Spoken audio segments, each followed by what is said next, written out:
Hey guys, how's it going? Getting set up here. Let's make sure we're rolling.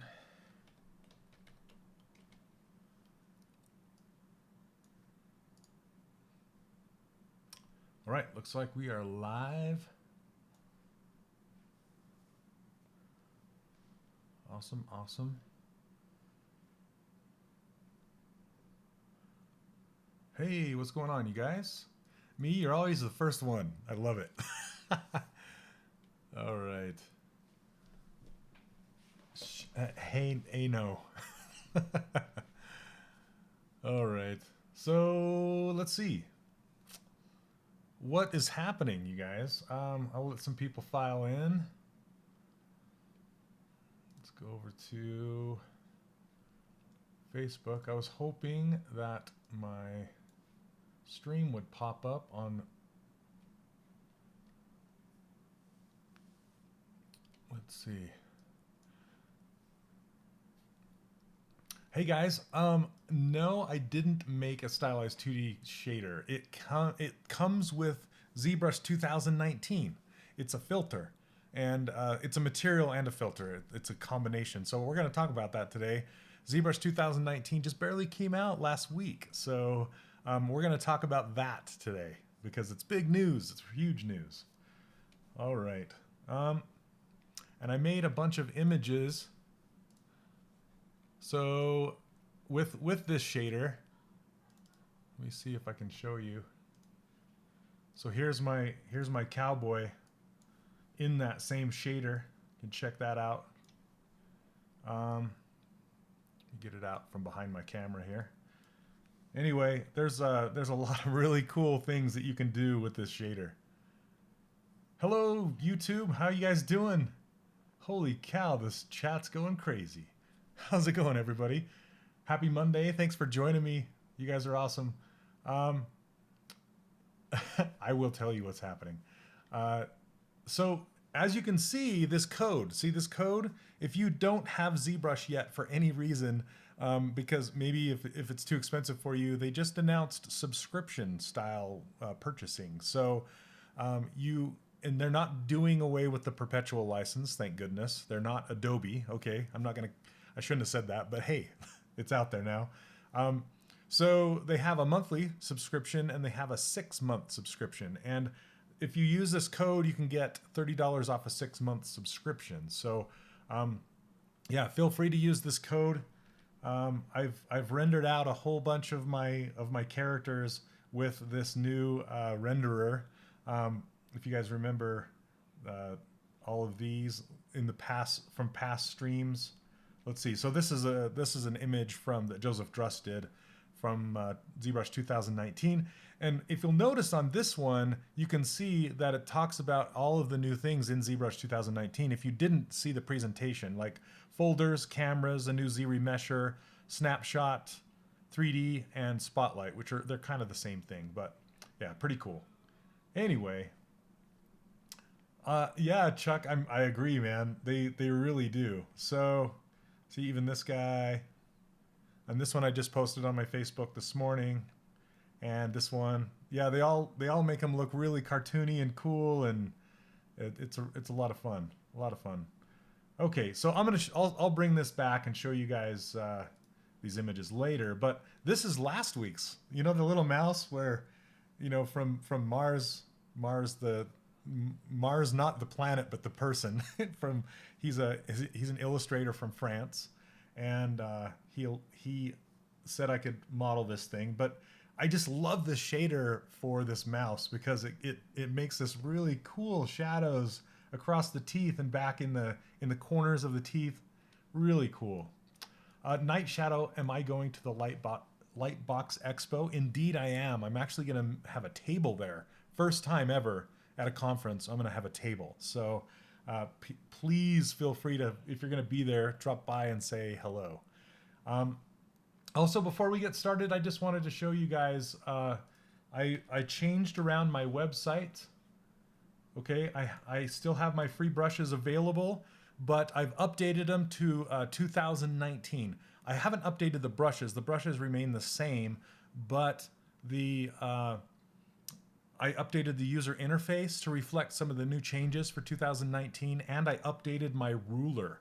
I'm going to show you guys my brand new ruler. I updated it, and you can check that out. And I also have a new presentation. My course is open for enrollment. You can click on that gray button. It's probably behind my camera right here. Let me move it over. See this gray button that says Shane's Workshop? You can check that out and watch a short presentation, and it's open for enrollment right now. Super cool. I'm way excited about that because it's been a long time coming. Okay, so let's see what else. Yeah, I'm going to show you guys the ruler right now. So if you go to after you get it loaded up, see it's now blue words instead of orange, and that's the update. Ta-da! What do you think? Blue words. I'm kidding. What I've done here with this ruler is I've added smaller tick marks in between the larger tick marks. So on the old ruler, I just had these larger tick marks, and now I have the smaller ones, so you can get even tighter with your measurements. And so they're millimeter ticks and then centimeter ticks if you're using it as a if you're going to be printing with this ruler. If you're going to use it as a bounding box for printing, it's a 200 millimeter tall ruler or a 20 centimeter tall ruler. So or if you're using it in a different context, now you have to kind of switch your brain around. So the millimeters and centimeters are if you're going to use this ruler to print with, okay? But if you're going to make a game character with it and you're going to use real world scale with meters and centimeters, you'll notice I've put 1 meter at the 10 meter or at the 10 mark and 2 meters at the 20 mark up there. Because this is inside of Maya, this is a 2 meter ruler that you can go back and forth between Maya and ZBrush at 2 meters. And you'll also notice I put the average male height and female height. This is just complete average. You know, who knows where this information comes from, but I put those across there so you can line your characters up and kind of get an idea of an average height of a male and a female. So there you go, brand new ruler. You can go get it right now. Go head over to 3D Character Workshop and hop on that download. So, okay. Hey, Jacob, how's it going? Welcome, welcome. I'm glad you're here. I know I'm using the metric system. It's true. It's true. Because it's... I'm not going to get into it, all right? It's just... It's good, okay? Also, what I've done with my user interface is I used to have object shadow on the left-hand side because sometimes underneath your object would get too dark and you couldn't see underneath there very well if you're trying to sculpt. So it's actually, I pulled it out of the render menu up, where did it go? Render, and it's under preview shadows. Where is it at? Anyway, it's under preview shadows, there it is. Object shadow right here. And it's typically turned up to like a 3 or something like that. See how dark it is under there? So I like to be able to turn it down, and so I can see what I'm doing. Well, since Pixelogic added this new cartoon shader, they needed a larger fall off for that object shadow. They needed more fidelity in the slider, so they made the slider longer. And since I had it over here on the left, it actually broke my user interface. If you guys have tried to load my user interface from 2018 in 2019, you might see that this left-hand side is kind of messed up, and that's why. So I pulled it down. Yes, this is 2019, Steve. And here's my menu. I pulled out some stuff out of this menu. I had some decimation presets down below the spotlight projection. I never used those, and I don't know if anybody did. So I pulled those out, and I put the new camera stuff right there. You can see the select camera, store camera, back and forth, rename, delete, and then all of these different camera types, focal length, and such. And at the very bottom, you'll notice I brought object shadow back again. It's at the very bottom of the menu. So that is where... Imperial units based on metric? No. Where'd you get that from, UKV? It's just metric. It's not imperial. This is just... So this ruler is metric only because printers typically work in millimeters. I mean, they will work in inches as well, but it's you know, it has much more fidelity and understanding if you use meter. I can't even talk today. Millimeters and metric. It's way better. Oh, you use them? Okay. So Wipeout, you can add them back in really easily. Do you guys want me to show you how to add those in if you were, well, it's all you have to do is open up preferences, go to config and hit this enable customize. And then you can hold down Control and Alt and drag anything into that menu that you want. Typically what I'll do is you'll see this menu right up here. See this little hook, this little circle in the top left corner? You can grab it and mount it, drag it over here. Okay, and now the menu is right here. So you can hold down Control plus Alt and pull these buttons off or move them around. That's how I made this menu. Okay. So if you did use the decimation stuff, you can just find it up in a menu up here, and then drag those back into that menu if you want to have them back in there. Okay, so it's pretty easy. Then when you're done, you can undock this, just pull it out into the canvas out here, and then go back to preferences and turn off enable customize. When enable customize is on, you can hold down Control and Alt and move any of these buttons around. And so if you want to make your own user interface, feel free. It's fun, and it also helps you learn. It helps you learn the interface and learn what maybe the things that you use. So typically the custom menu that I have, it's stuff that's all pulled out of the tool menu. So it just makes it easier to access inside of that custom menu, but that's how you customize it, okay? So let's see, let me turn back off enable customize. And then when you're done, you just hit store config right here, and that will save your configuration. And then you can save UI, and that will save it so you can share it with other people. Okay, so let's see. Where are we at? What about the Keyshot bridge? What do you mean, what about the Keyshot bridge? What do I eat? I'm still young. I eat crap. I don't treat myself well. I just live in a hole with no sun. That's why. Oh man. Okay. Let's see.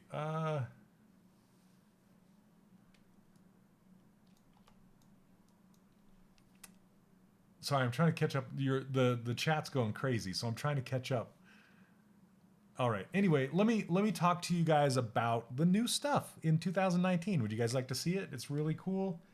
I think we can start by talking about folders, maybe. You guys want to talk about folders? Let me see.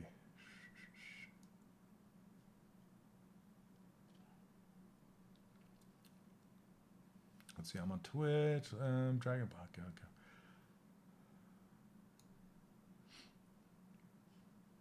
I think that might be the one. Small, that's for print, pose. Maybe this one. Pose for print. I need to pull these out. Let's try that one. Okay.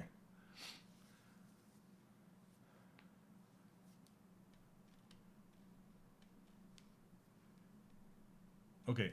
This is the, if you watch the ZBrush 2019 presentation, this is the model they used to show off the folder. I was crazy humbled that they use my model, but it does have a lot of pieces. It has 52 subtools. So if you look over here, this doesn't have any folders over here. So it's really easy to make folders. All you have to do is click a subtool, and then the hotkey to make a folder is Control F. So I can just select a head and just hit Control F, and then it'll ask me what I want it named. I can name it head. I just pop it in there, and now you can see the folder right here, and it has one subtool in there. And the way I organize my my Z tools is I organize everything from top to bottom. So my head and the hair and all that stuff is at the very top, and then the feet are at the very, very bottom. Mordecai, we're gonna get into that, man. We're gonna get into it. It's awesome. No more ugly arrows. Yeah, but the ugly frog. So you can see these brows. instead of using, Mordecai's talking about these arrows down here, the old way of moving things up and down in the subtool list. But now you can just click and drag, and see this little blue arrow, the blue line with the blue arrow. See, it says I'm going to put this above, or I'm going to put it down below. Okay, so I'm going to let go of this, and now you can see the hierarchy line coming from that folder, and the head's in there, and now the brows are in there. And I can just keep moving, just keep adding objects. The lower lids, and the necklace is not part of the head. So let's see. Now what I can do, as long as I don't have this, the head, I'll select the necklace. Okay, so now the head, the eyes, the eyelashes, the eyebrows, the eyelids, everything is all in this folder. I can keep going and put the hair and all that in the same folder because it's all kind of part of the head. So let's keep going with that. Let's put the hair in there and the hair cuffs. Okay. Necklace collar. Okay. So now what we can do is click on that folder and it will actually collapse it. So now it tells me how many subtools are in that folder, which are 8. And I can hide that, and there goes our head. Boom, no more head. The sword is Arabic? Yeah, I guess they stole it. I guess she stole it. I don't know. You cannot create subfolders yet, Mohammed. It's not possible. So there are only folders, no subfolders right now. Okay, so now if I want to, like, say if I want to put the sword in one, or all the belts. See, you can see everything, all the belts. I've named everything accordingly. So I do my best to organize this as, you know, as I see fit, but sometimes it's just better to have folders, and they're here. Yep, pirate girl uses whatever she wants. She found it. She stole it. So let's see. Anyway, that's kind of how folders work. One thing you can do with folders now that I have them is, yeah, it's probably going to be subfolders, right, for 2020. If you click on this gear, you can see all the things that you can do with this folder now. So you can transpose everything. So if I hit transpose set, that's going to turn on, if you heard Paul Gabry talk about the pizza boxes, right? I love his analogy for the pizza boxes, or whoever's analogy came up with the pizza boxes. And you can kind of see them. They're in her eye right here. So essentially, the pizza boxes mean you're going to either bring everything along or just move one thing at a time. So when you hit transpose set, it's going to hide everything. It's going to turn everything kind of this weird transparent line looking stuff. Everything that's not in that folder, it'll turn to that color. And then everything in the folder, it's going to be solid, and it will turn the pizza boxes on, okay? Because the pizza boxes, they represent like a party, so you need more pizza, right? You're bringing everything along. So you can reset this gizmo by holding down Alt, and now I can move her whole head separate from everything else. Everything comes along with it, the eyes, the eyelashes, everything that I put in that folder, I can now move together. Super cool, right? Okay, you just got to make sure you turn off those pizza boxes when you're done. Yep, pizza box analogy. It's totally true. I love it. So it's just super nice to be able to move parts of your model now without having to go down into T-Pose Master, T-Pose Mesh. If you ever wanted to move a lot of things at once, that's typically how you would do it, is you would go into T-Pose Master, which is right over here on the left. And we don't have to do that anymore. We can use folders, and we can move everything at once. So, come on, Nicholas. Don't be pessimistic, Nicholas. All right. So, anyway, that's kind of how folders work. Also, you can do live Boolean operations per folder. So, which is really cool. And you can transpose. I'm not sure what transpose, add, and subtract. I think it's you can add other folders to the selection and then move those folders together. You can duplicate a folder. You can merge them up. You can show or hide the poly paint. You can Boolean that folder, which essentially, if you are using live Booleans, like I'm using live Booleans back here on this this little canister. You can see. I don't know why it's clipping into her skin back here, but I'm using live Boolean to cut those holes out of the top right there. So essentially, you can activate Boolean on just one of those folders, and it will make a new tool based off of your live Boolean functionality. So that's super cool. And then, yeah, you can do it live Boolean with subdivisions, like dynamic subdivisions if you have that turned on, which I usually do. You can merge folders, rename folders, delete them, or delete them all. Delete them all. So, okay. Yep. Twitch. If you want the least amount of delay, I would suggest watching over on Twitch, which is twitch.com/pixelogic if you want to come watch over here. Anyway, yeah, I think YouTube has a 30-second delay and Facebook has like a 30-second delay, something like that. So, is it low? Let me move my mic a little closer. Is that better? Because this is the same level I have every week, so it shouldn't be. Okay, so let's talk about the cameras now. The cameras, okay? So we talked about the folders. Let's talk about the cameras. The cameras are awesome. So you'll find the cameras, if you don't have my custom user interface, you'll find them underneath the draw menu. Okay, so click on draw, and you can go down here, and there's you can press this to activate the universal perspective camera. That's the new one that they have. And you can set it to horizontal or vertical. And here are a bunch of focal distances already set up. And there's the focal length and the field of view and the crop factor. You have camera undos now. You can actually undo your cameras without hitting Control Z. You know, that's just been a pain in the butt. I remember Silo having a camera undo, which was fantastic. I loved that, so I'm glad they introduced that. And now you can store cameras. So you can down here, right. Oh gosh, come back. So you can select cameras. Once you make a camera, this select camera, the word will actually become the name of your camera, and you can keep making more cameras and renaming them and having a whole bunch of them in your scene. And then when you do have a whole bunch, you can go back and forth between them right here, and you can rename or delete them, and this is where you store them. So and these cameras only work when you have perspective active. Okay, so I just hit P to turn on perspective.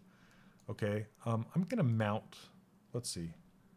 I did put it all in my menu, so it's just right here at the bottom of the menu. So let's store this camera, and we'll just call it front. Okay, so see the words changed from select camera to front. And if I do another one like this,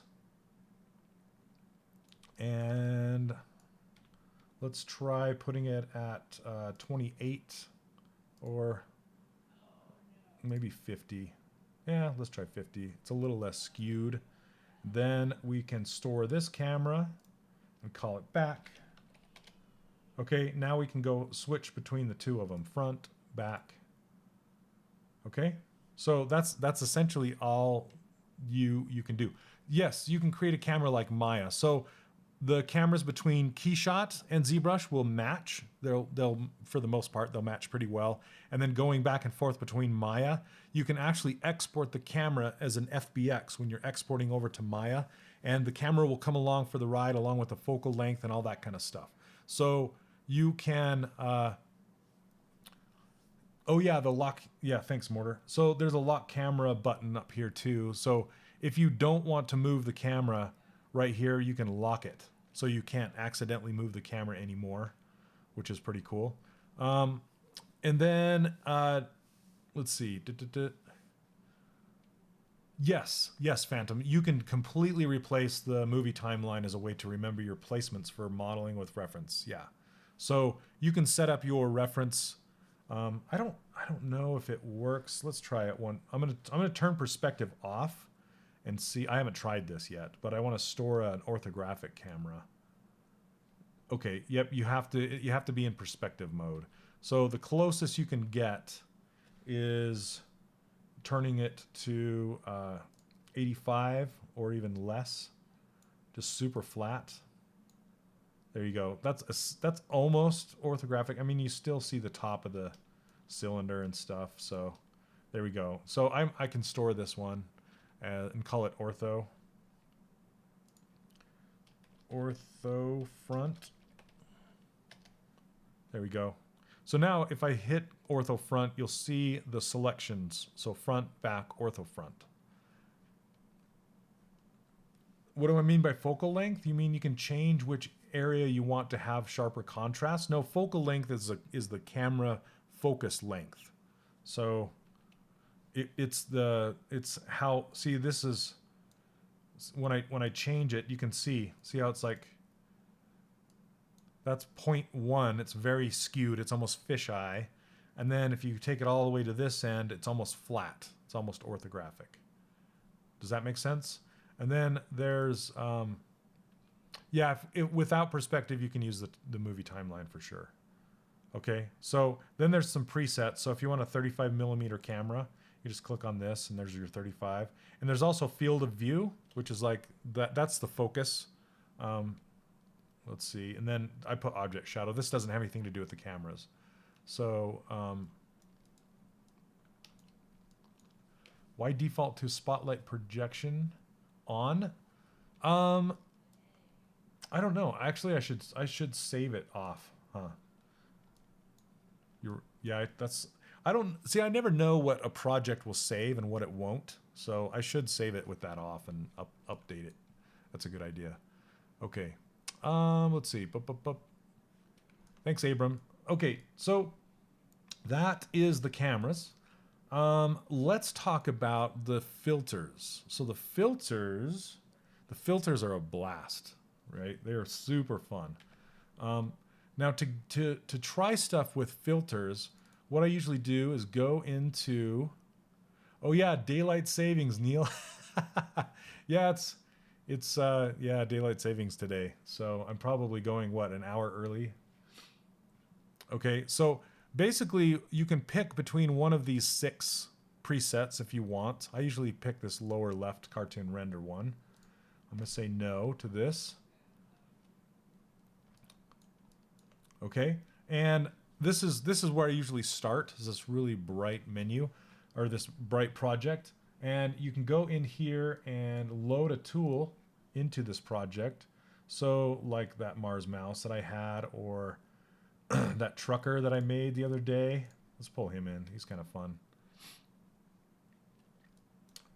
Okay, so I'm going to turn the floor off, but you can see this trucker guy that I made.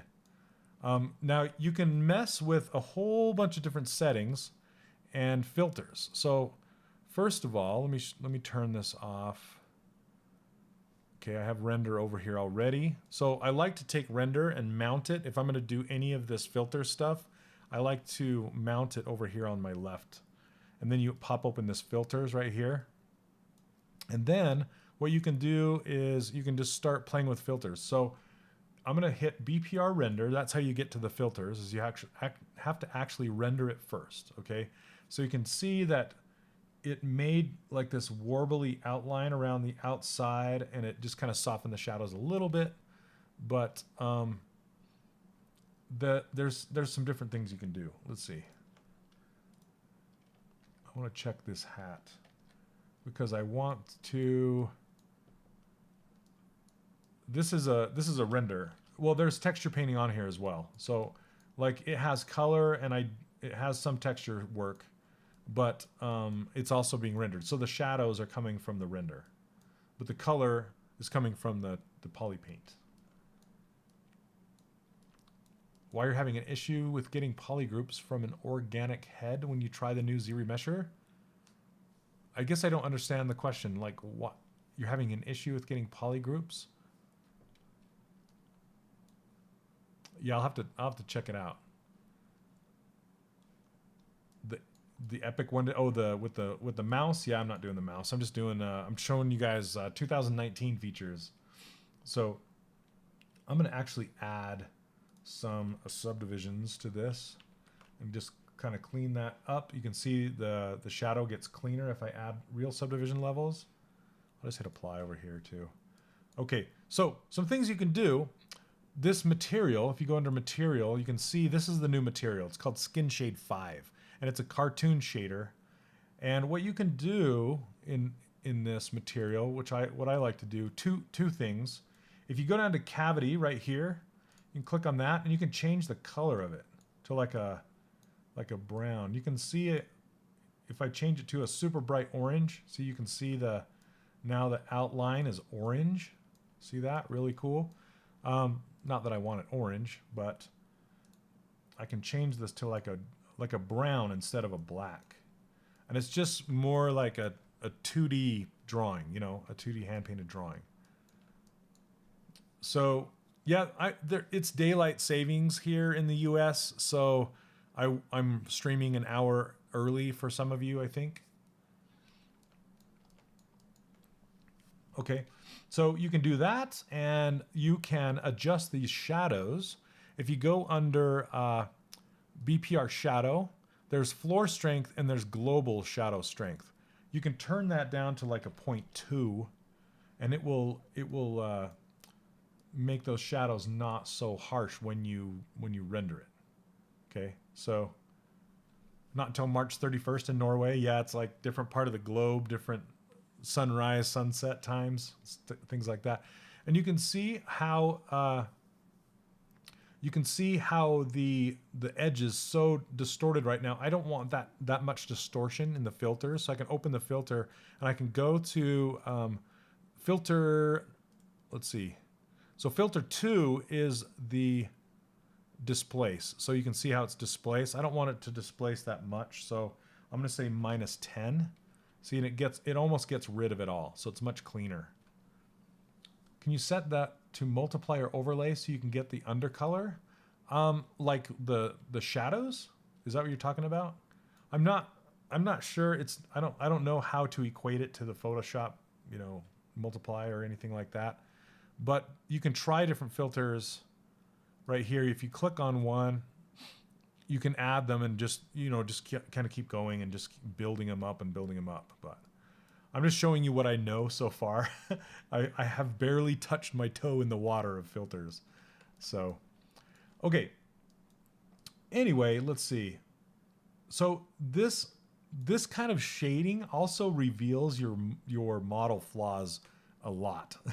So I'm like looking at this nose and I'm seeing how like it's got this depressed area right under or right past the nostril right here that I want to get rid of and stuff like that. So the line color is just, you can't pull colors out of it. It's the color that it is, unfortunately.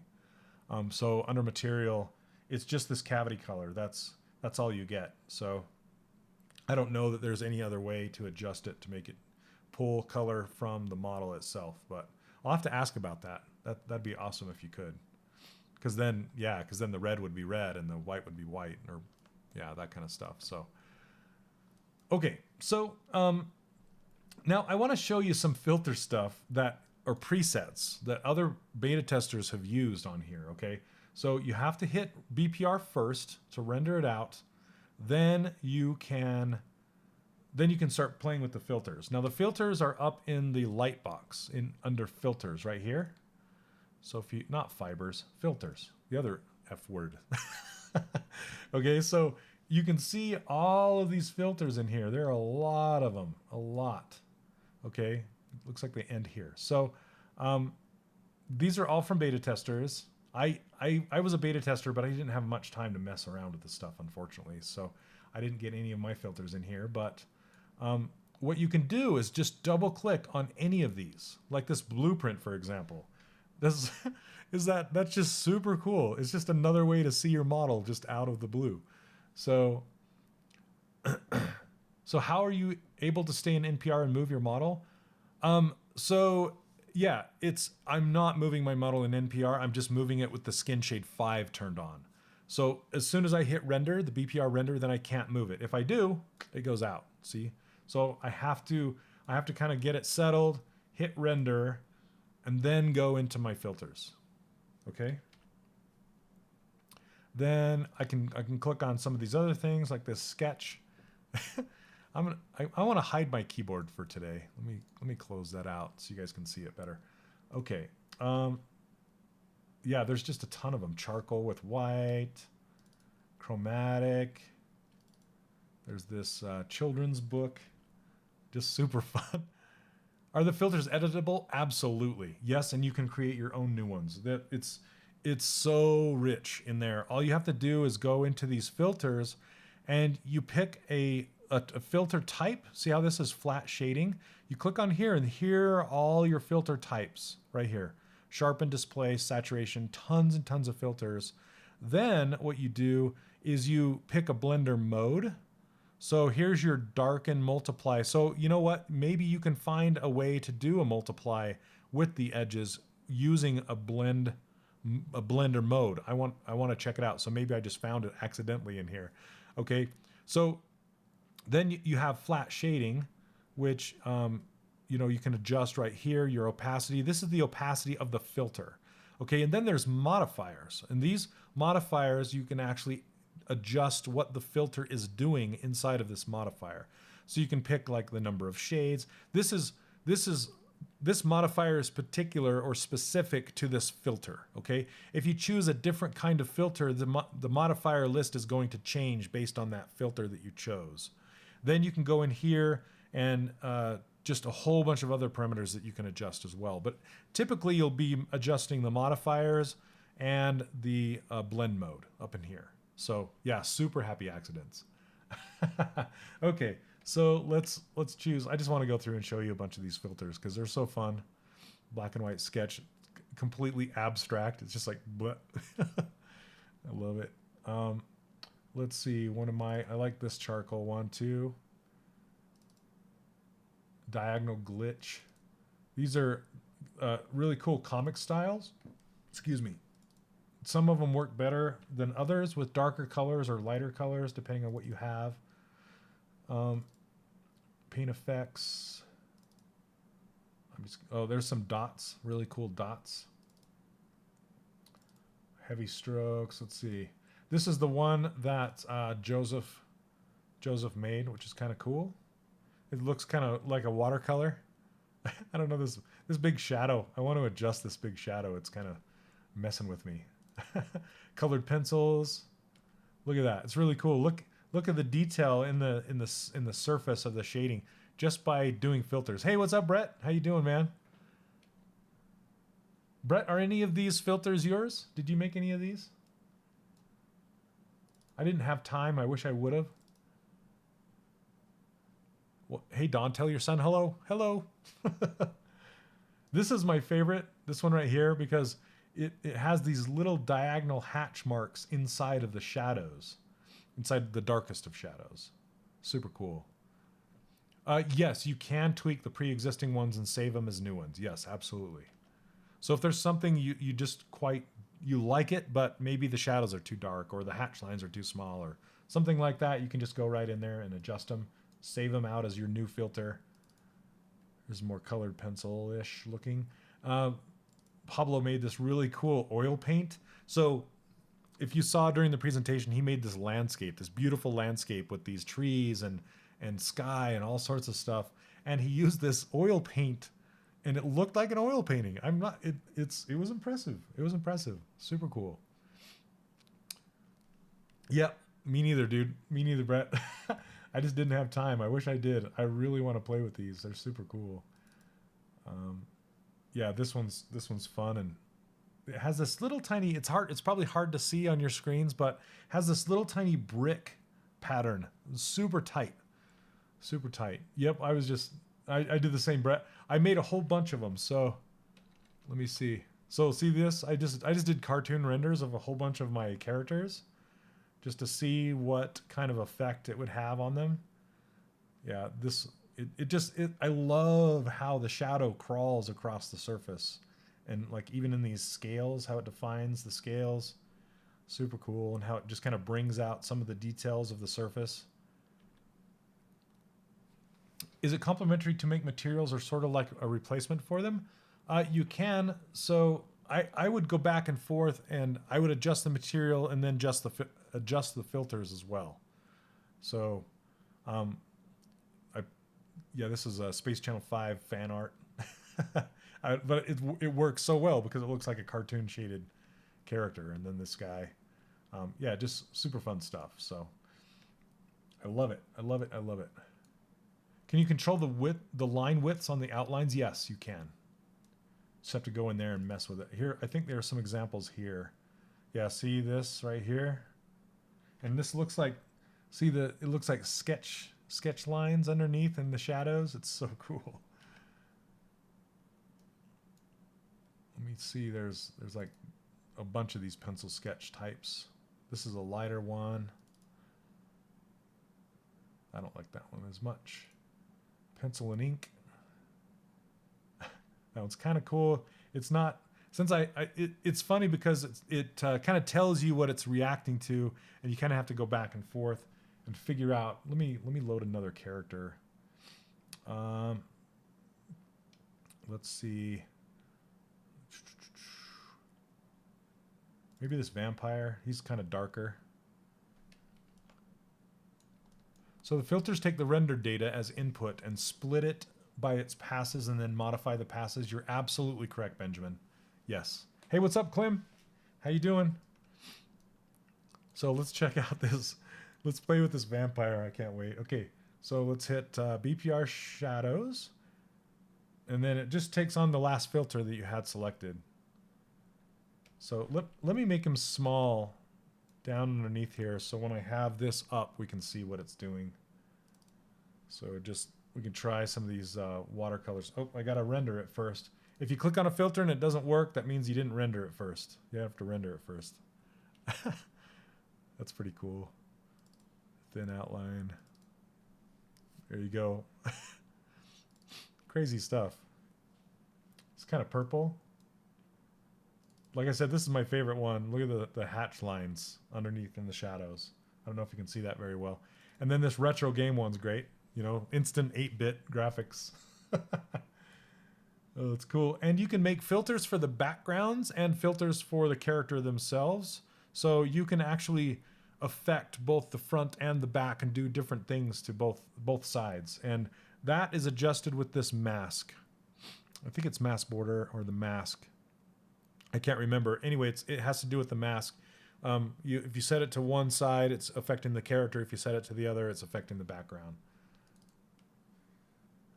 How cool is that? Oh man, that's kind of like a blueprint thing. This watercolors. That's some weird thumbprint textures on there. Pretty cool. There's lots of neat stuff on here. Some sketching. Oh, thanks, Benjamin. Yeah, it's a lot of fun. It depends on your, it completely depends on your model. All right, take care, Brett. Hello. Brett's another streamer on here, so you should. Hey, Brett, before you go, when do you stream?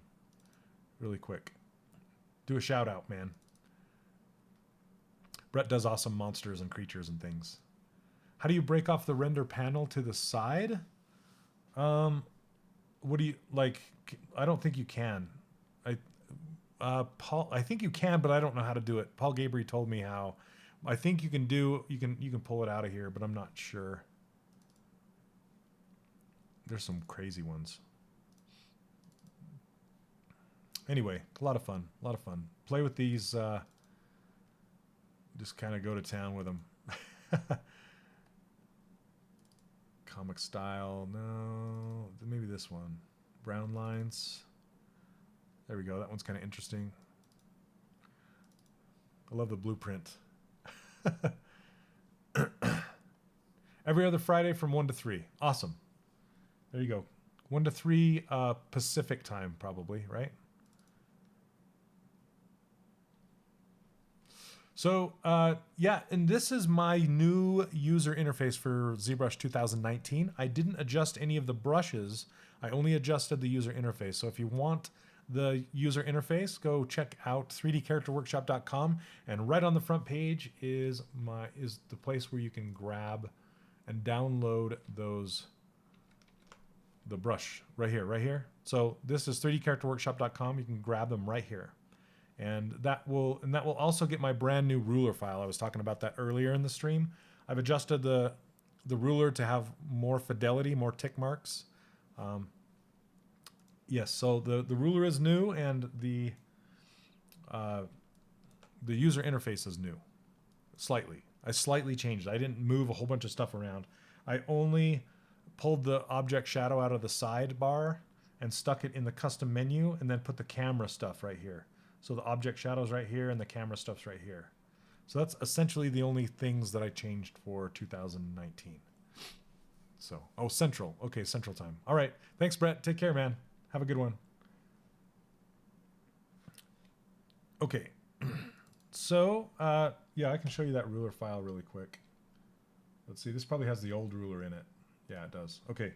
Let me show you the old ruler. This is the old ruler from 2018. You can see how it just has tick marks on every 5 millimeters and every centimeter. But the new one, if you go to projects, it's right here. Yep, the new one has higher fidelity right here. So more ticks. You can actually see the millimeters in there, see the centimeters in there, and then depending on the context of what you use this ruler for, millimeters and centimeters on the left. And you can also use meters because it's increments of 10, right? You can also use this as a meter ruler. So you can use 1 meter, 2 meters. So this is a 2 meter ruler if you're going back and forth between ZBrush and Maya for, like, say, game characters. And I've put an average female height and an average male height in here in centimeters. I just grabbed those heights from the internet. So I don't, yeah, don't hold me to them. They're just average heights, just to kind of help guide you as far as how high a character should be. Anyway, let's open some other ones. I just want to play with these filters a little bit more. Let's see, it's almost 1 o'clock here. Maybe this cowboy block out pushed. Where's that? The blue man is really fun to play with. Can you put several different views of an object and then render it with a blueprint look? I don't know if you can do that, Anthony. That would be super cool. I think you can, but I'm not sure how to do it. Let's see. This is not the one I want. Let's see. I need to pull some of these out so I can see. Oh, you just listened to the podcast I did with Ryan? Cool. Actually, let me, I can apply this shader with this background. Let's turn off the floor so we can see it. So this shader, and you can see how it's got brown edges, brown lines, and I can change that. Let me go back to that white, actually. Let's go back to this to pull the characters in. You could do snapshots, but you can't BPR render a snapshot, unfortunately. So I don't think it would work. You'd probably have to render them out and then composite them outside of ZBrush in, like, Photoshop or something. So, oh, thanks, Dark and Grim. Thanks so much. Let me see. I was gonna pull up that cowboy again because he's a lot of fun to play with filters. So let's turn off this. Okay, so here's a cowboy I did on stream last year, one of the ones I did last year. You can also adjust the lights in here. So if you go to light and you can play with this lighting ball. I was toying with putting this lighting ball on the interface, but I think it would start getting too long, and people with smaller screens, the interface would go off of the screen. So yes, it does have a toon shader. It's a new toon shader called Skin Shade 5 right here. Let's see, where is it? Skin Shade 5. It comes with the project, but it's right here, Skin Shade 5. And it's one that I think Joseph Drust made. I'm going to hit BPR, and this is going to make it warped and weird for a minute. There, see how it kind of warped it? It made the edges kind of warped right here. So now you can go open this. adjust this filter, change the displacement so it's not so warped. And it will do it on the fly. You can see it because when you have it in BPR render mode, all the filters work live. So you can play with stuff live. You can add new filters. Let's see. I'm trying to remember. BPR filters. Anyway, there's yeah, you can just mess with all the parameters right here. It's a lot of fun. Then as soon as you hit BPR, that's like I showed before, that's when you can start messing with all the filters. I don't know. I might start back and model my mouse, the mouse that I've been working on. Let's see, filters. And the last thing I want to show is the new Zremesher. The new Zremesher is really cool. Okay. No, all of this ships with 2019. So this is all stuff I'm using from 2019. Can you turn the blueprint background off on the blueprint preset so it's easier to composite? Yes, you can. I don't know how to do it yet, but I know that you can. So let's double click on that. So we have this, and so one of these filters, there's a whole bunch of filters on this guy, and you can click on, and it says what each one is doing. So filter, screen tone square, and you can click off. There it is. So it's filter number 4 on the blueprint. So just turn that right off, right? Just like that. Okay. So, yeah, let me show you something with the Zremesher. Let's talk about the Zremesher now really quick. I think I can do it with, should I do it with Stan? Let's just try this mouse, I guess. Let's try the mouse. I can mess with the filters on this mouse. It's funny because this kind of looks like a mascot, like a guy in a suit. It's pretty funny. It's in ZBrush. It's not in Mari. It's all in ZBrush. So it's Polypaint in ZBrush, and then everything, all of the surface detail, all of it inside of Polypaint. So anyway, this still has the cartoon shader on. I'm just going to leave it on because I like it. Anyway, what you can do, what's my favorite genre of music? So I really like, I like synth pop from the 80s, like 1980s, like Howard Jones and Thompson Twins and stuff like that. And then it carries on into now, which is like synth music, like BT and Cascade and stuff like that. I still listen to those guys.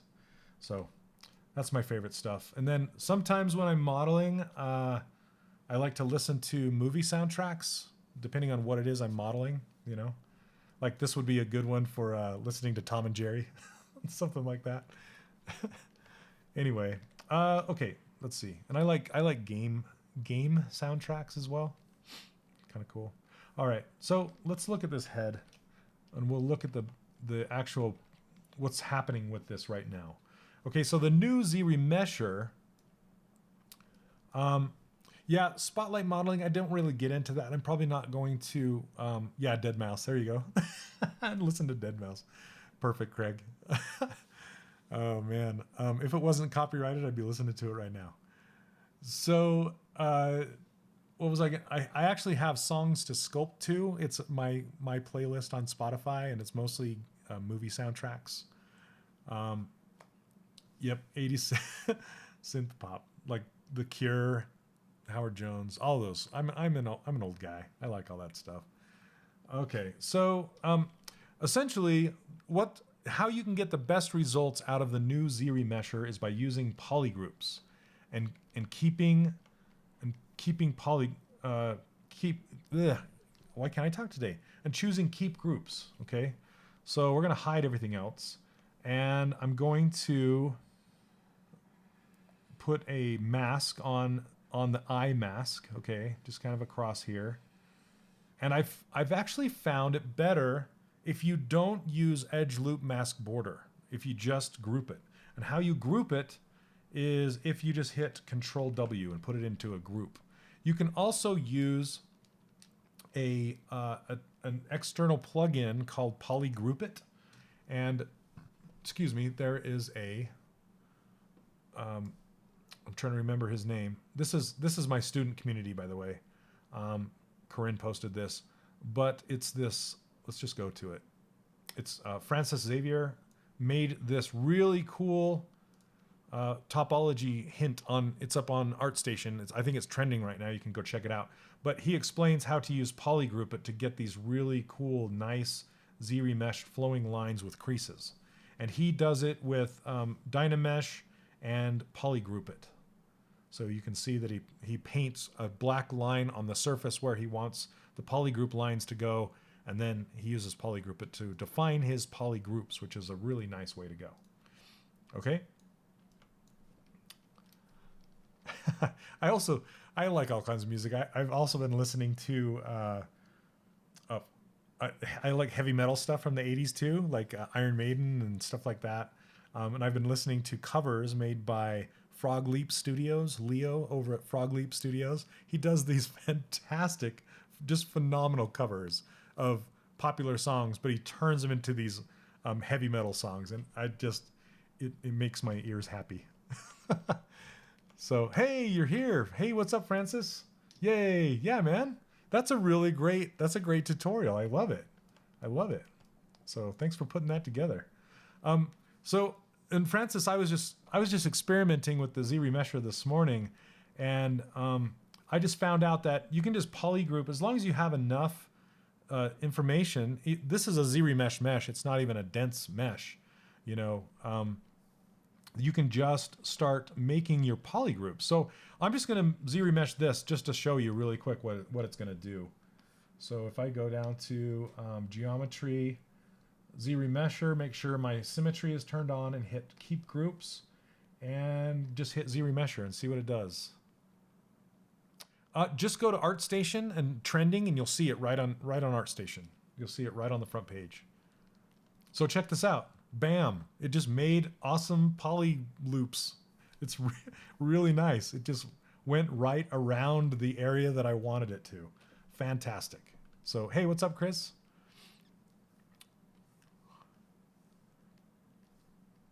Rainbow is also relaxing metal. I'll have to check it out. Yeah, see, and it's like okay, let's go back. We can actually I can show you what it used to look like. So I turn on Legacy, and yeah, of course it's going to do the exact same thing. Well, sometimes the Legacy just runs into it just does what it did. Okay, anyway, I'm not going to get into it. Sometimes the Legacy would give you bad results, but that gave me some pretty decent results. No, so that's a great question, Shovelist. So basically, what I'm gonna do is here. I'll show you. I'm gonna mask out inside of his mouth because I want, and it's kind of hard to see with this cartoon shader. I might switch back to Skin Shade 4 just so we can see it. It's still giving me harsh shadows. Oh, because we're in this project, that's why. Yeah, make him Mighty Mouse. So the original, if you watched last week, the original concept artist is, his name is Mars from France. And he did this for a character concept competition. And yeah, it's really good. So I gotta make sure I didn't want to go through here. Let's see. Make my brush a little smaller just to get up tight. Okay. Yeah, thanks, Neil.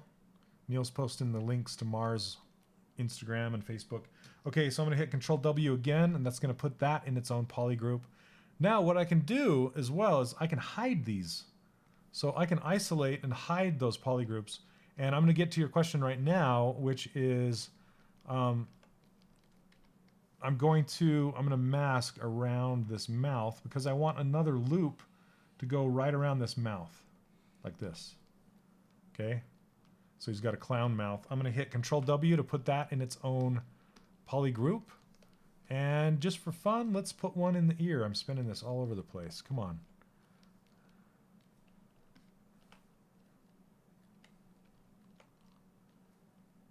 Okay. So I'm just going to make another group inside the ear just for funsies. Make sure I didn't go through. It looks like I did a little bit right here. I don't want the mask to go through the back. Okay, hit Control W, put that in its own group. Okay, and then I want to make one more down between the eyes just for fun. I just want to see, I'm just testing right at this point. Just do one of these. Okay, and I could even put one more. Why not? Let's put one more. See if we can break it. We'll probably break it. Put one more around the mouth like that. Control W. Okay, so let's see. Hold your breath. I should have saved it first. It's going to crash. There we go. Look at that. Beautiful. Looks like it had some problems in the corner of this mouth because the corner is too tight. But for the most part, it did a pretty good job. So you can see how it will now let the flow go all the way around. Just really nice. Is that... No, it's not Mighty Mouse. It's not Mighty Mouse. Here I come to save the day. Isn't that... That's not Mighty Mouse, is it? I thought it was that... the County Mountie from Canada. What's... Oh my goodness. I'll save you, Mel. That guy. Anyway, so now we have some really sweet polygroups on here. Check it out. Fun, fun. It looks like a clown mouse. But that's what we want. That's what we want in polygroups. And it did a pretty good job inside the ear. It gave us some decent pulls in there. Now, this by no means is going to be a game mesh, a game ready or film ready or television ready mesh. Do not think it's going to solve your problems when it comes to that. That Dudley Do Right. Thanks me. All right, Dudley Do Right. Yep. So you're unfortunately you're always going to have to retopologize the model yourself if you want to use it for animation. It just needs that human touch. Unfortunately, there's no auto retopper that's going to give you a fantastic game resolution mesh. Yep, Dudley Do Right. So what does Mighty Mouse say? I'm trying to remember what Mighty Mouse says. Is it Here I Come to Save the Day? Is that him?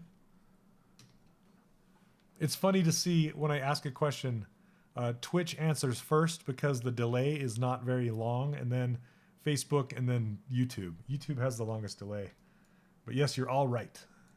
You are all correct. Okay, so yes, Zremesher, fantastic. The brand new Zremesher, it's really cool. So here's another example of what we can try. I want to merge his body together. Let's save this. I want to save it. As mouse 4.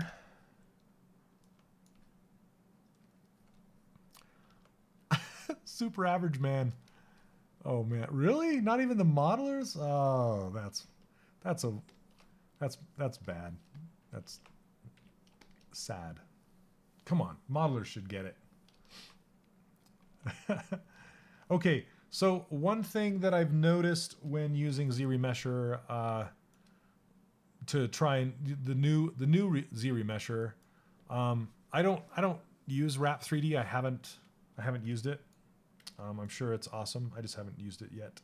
I don't have experience with it. Let's see. So I should put fingers on him first before I mesh him all together, but I'm gonna do it anyway. I'm gonna turn perspective off. All right, and then we have symmetry turned on. I want to get the density more averaged across him, so I'm gonna Zremesh.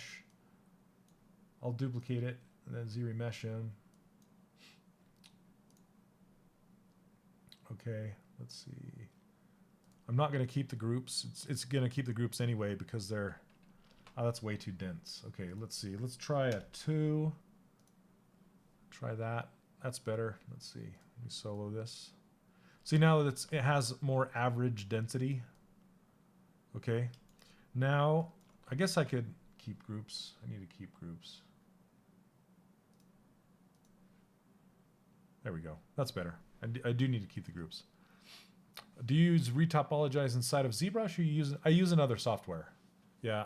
Since this is the Pixelogic live stream, I tend to just talk about ZBrush. So, but yes, I do my retopology in a different package. Let's see. Do you think something like Zremesher will someday replace needing to retopple for animation? I would love for it to happen, but I don't see it happening. Yeah, retop's my most unfavorite part to do. Yeah. I mean, it is what it is. It's not the most fun job either as UV unwrapping, but it's kind of a necessary part of it. But maybe we'll see. We'll see. Okay, so I'm going to gosh. Let's before I do this Zremesher, let's just continue with him. I'm gonna make his fingers. Let's just make his fingers.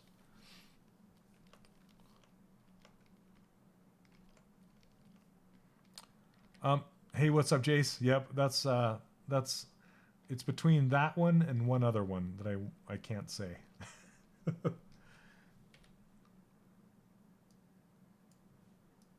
Let me see. Let me pull that. Let me pull the reference. Let's see. Texture. Import. I need to see what his hands look like. There he is. Mars mouse. Mars needs mice.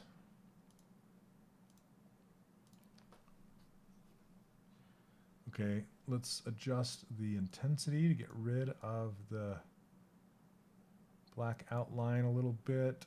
Turn up the opacity. So this is what he looks like.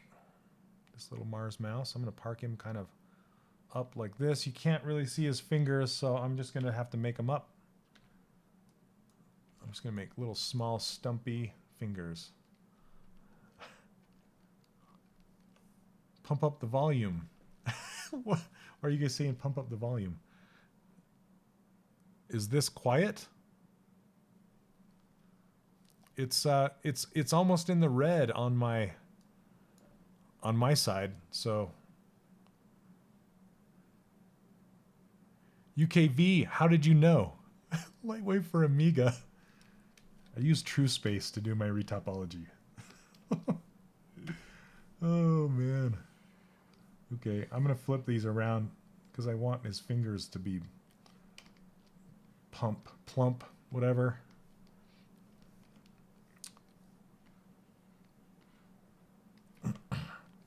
I usually start making them by making the middle finger, so he's flipping the bird. Flipping the bird. Because I usually will do one finger first and then duplicate that around the hand. Hey, what's up, Peter? I had similar issue with the volume on OBS. Yeah, it's almost in the red. It's almost in the red for me, so I don't know what else I can do. Plump little sausages. Snossages. Okay.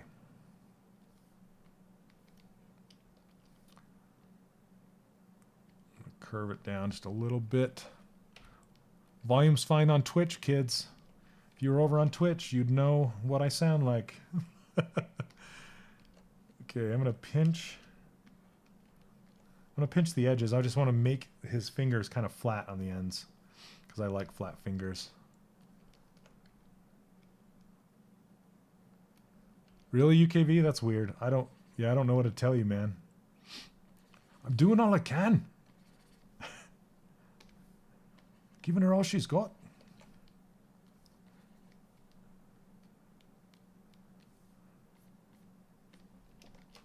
Let's hide this. What's up, Chris? Welcome, welcome. Thanks for hanging out with me on this Monday. My stream time is a little off for some of you because daylight savings was last night in the US.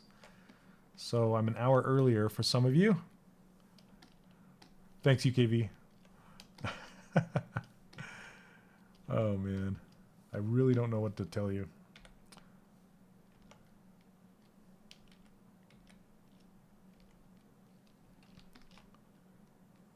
let's see. I need to hide.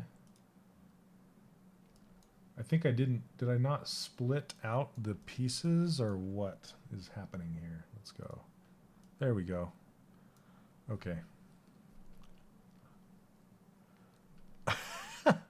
Yep, try turning it off and on again.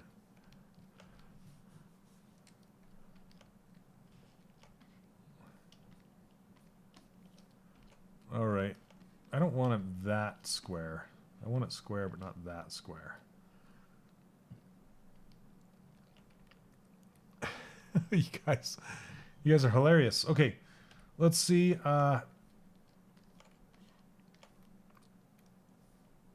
Let's duplicate these fingers and see what we can get them to look like.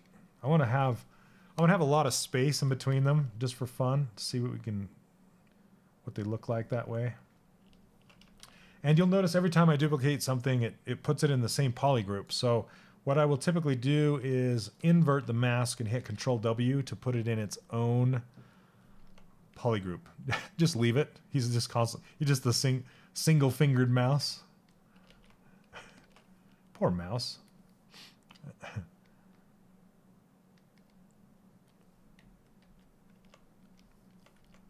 All right.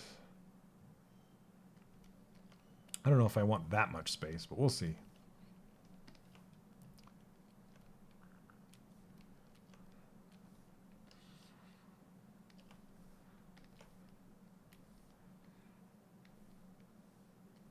It's like healthy vegan mouse.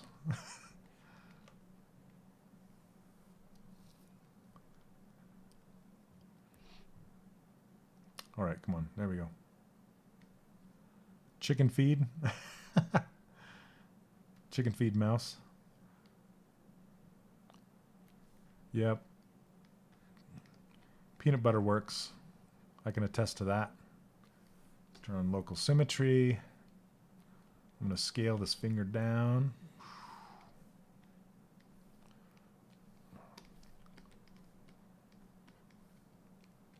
Invert, Control W, put it in its own poly group, and then its pinky is really too large. Let's shrink that up. Any of you guys go into the Lightbox? The Lightbox Expo, Pasadena. I think is it September? I'm gonna be there. I'm gonna have a booth for the first time ever.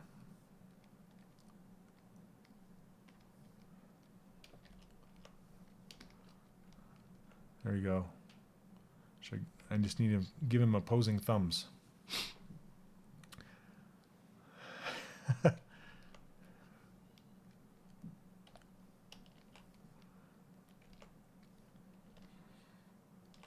I kind of like working on this lighter background.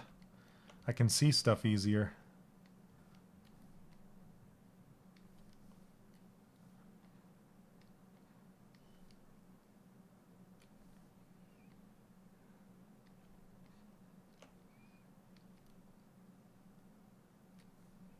Thumbs are the most difficult to place right.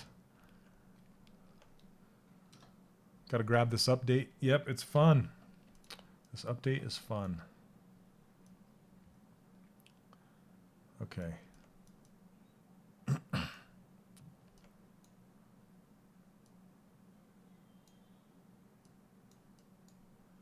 pinky's too big. You're in Scotland. Oh yeah. I have a friend of mine, Emma, that comes over from Ireland. She shows up there every year.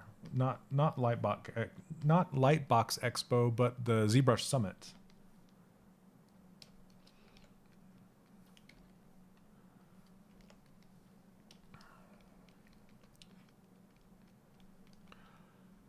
All right, and you guys that are just joining us right now, I have this is ZBrush 2019.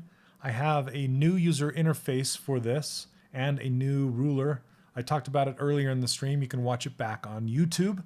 Anyway, I added more tick marks to the ruler, and I added the new camera stuff in the custom menu. So you can go grab that at 3dcharacterworkshop.com. It's available right now. You can check it out. It looks like this if you go to my website. I also have a brand new presentation about my 3D Character Workshop. So if you've been wanting to learn more about it, you can go check it out right here. Just click on this and you'll be taken to a registration page and you can go watch the presentation.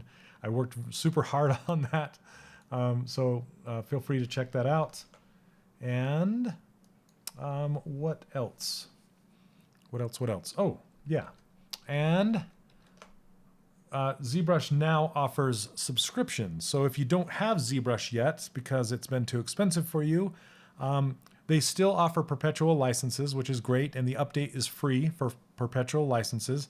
But if you are wanting to get ZBrush and you haven't yet, now's a great time because they just announced a subscription service. You can pay monthly or you can pay every 6 months. And this is a code. You can get $30 off a 6-month subscription if you are interested in that. So yes, Chris, I'm going to make the sword for sure. So here are some renders that I've done with ZBrush 2019 using their new filter system. So very cool, very cool. Yep, just wanted to show you guys a couple of these. I love the way his hair turned out in this. Super cool. And her stripes were a lot of fun. There you go. Where did ZBrush go? My ZBrush just disappeared. It seriously just disappeared. What in the world? All right, let me hide this. I've heard about that ZBrush just mysteriously closing. I'll have to let the Pixelogic peeps know.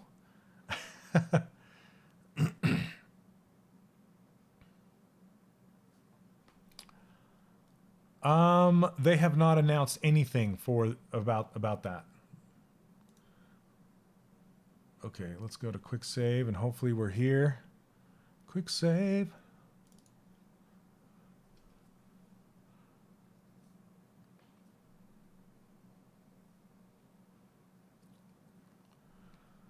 So what are you saying, Daniel? There's a problem with the new camera. So when you're close to an object and you rotate.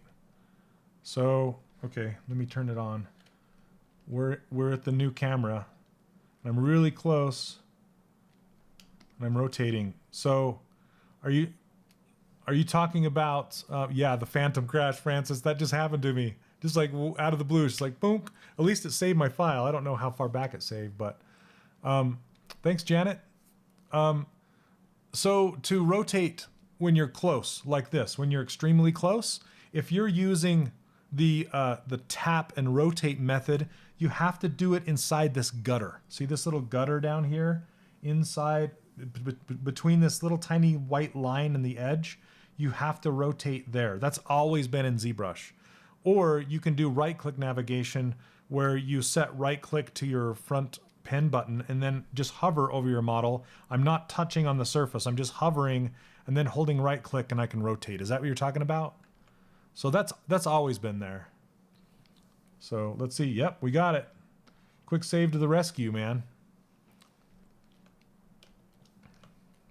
You use right click, but it still doesn't rotate or what?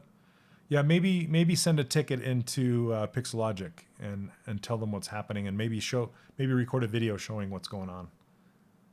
So, oh no UKV, it's not gonna change unless they rewrite ZBrush. So yeah, it's CPU based. It's always been CPU based, and it's jittering. Yeah, sorry Daniel, I don't know what to tell you about that. I would just send in a ticket and let them and ask them about it. Because it's not jittering for me. I don't know what. Yeah, see, I'm super close and rotating. So I don't know. You'll have to send it in and ask. Okay. Oh man, fools, you just made me hungry. Thanks. Okay, so we have the fingers in here. Now it's time to, now we can merge it all together. I want to merge it with this tail too. So let's merge it down. Where are we at? We have the straight tail in between. Go down one and then merge it. There we go. Yeah, Francis, I'm going to try some Zremesher. I was trying them on a model with a ton of polygroups earlier, and if you have a very teeny tiny polygroup, especially, I think you probably ran into this, but especially in the center, across the center, the middle mirror point, if you have a teeny tiny polygroup and you hit keep polygroups, sometimes Zremesher just says, nope, I'm not going to do it. I'm not even going to try. So, all right, so I'm going to save this as it is right now. Mouse 5. Always save iterations. Okay.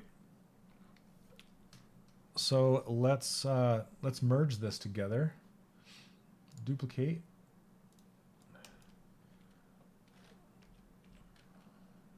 Just making sure I didn't have perspective turned on.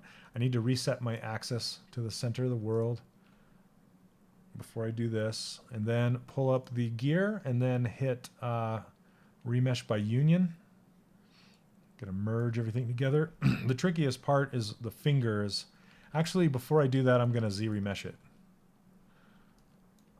I'm gonna Zremesh just to get those fingers in even quads as well. Let's go up to poly count 3 on this. Keep groups. Oh, got to turn on symmetry. UKV. The problem's always located between the chair and the keyboard, like right in this area. Yeah, I hear you. I hear you.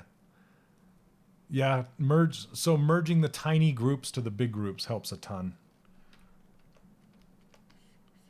For sure. Okay. So that's a better density. The fingers are still quite low. Look at that. Look what it did on the end of the tail. What in the world? That's pretty. I think it made, did it make polygroups all the way down or what? Yes, it did. Why did it do that? It's like it, oh, because it, okay. So this tail has groups every other one because I did an insert multi-loop, which made a whole bunch of groups. And then when I Zremeshed it, it made a rainbow. That was pretty. You want to see it again? Look at that. But it split it. It split it into a bunch of polygroups in a rainbow all the way down. That's crazy. All right, that's not what I want, kids. It's not what I want. Okay. I'm going to put this in its own polygroup, including the tip of it. Okay, there we go. That's better. Jeez Louise. Oh, preferences, interface, navigation. Make sure right-click navigation is on for the person who couldn't use. I don't think he couldn't use right-click. I think it was. He said it was jittering. So I don't know. It is pretty.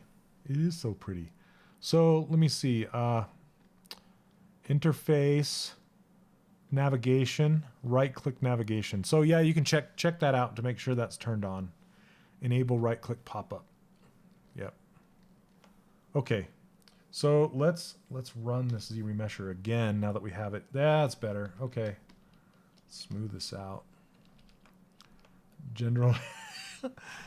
Oh, funny, Paul. All right. Not figure out why my selection and moving the mesh would not work at all. And when later I figured out, managed to hit B. Oh yeah, soft select. Yep, that'll do it. Okay. Let's try this again. I like to duplicate after I Zremesh it. That's another way of saving, is duplicating your Z tools. So then if I ever need to go back, I can. Okay, so let's do the remesh by union. That's a better stitch. We have a better stitch in between the fingers. That's what you want to look for when you do this. So let's hit accept. Oh, I do that too, man. I do that UKV. I start typing something and then my mind switches to some other idea, but I don't go back and change it. Okay, so now that we have him stitched together, we need to turn symmetry back on, and then we will Zremesh this again using keep groups. So I can duplicate this at this stage if I want to go back to you know, the stitch for some reason. I have it. Okay, so now we go to Zremesher.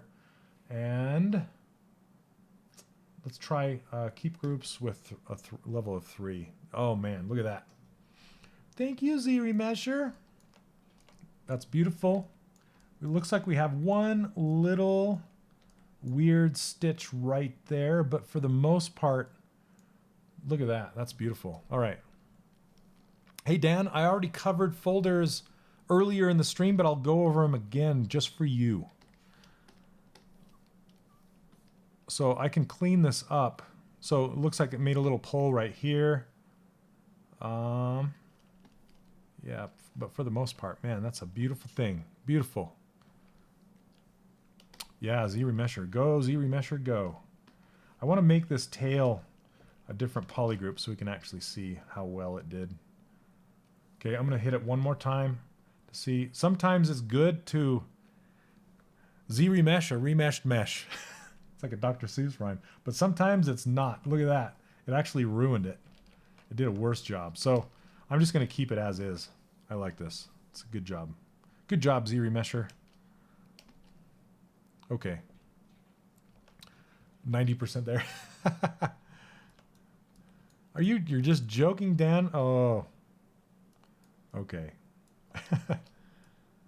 So now I can go in here and clean this up. So let's go. I'm going to solo it.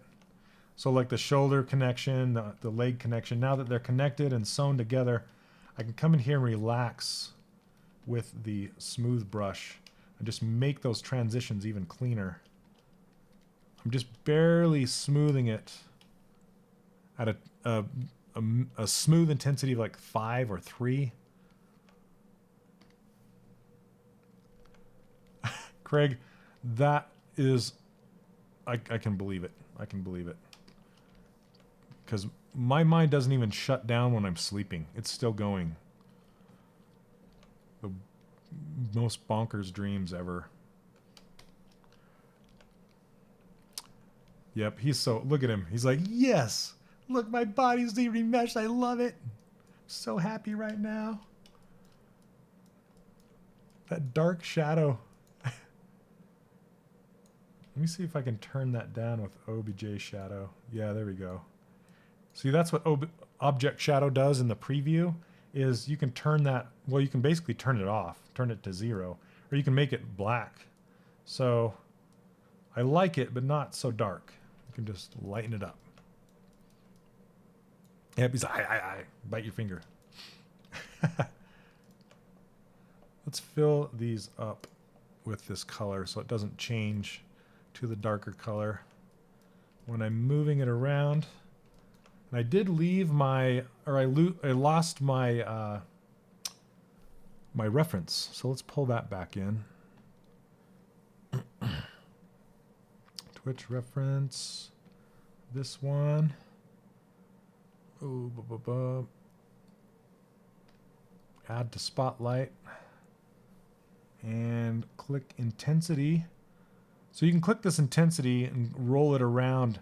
It'll go to what it was originally, but you can get rid of kind of that black edging.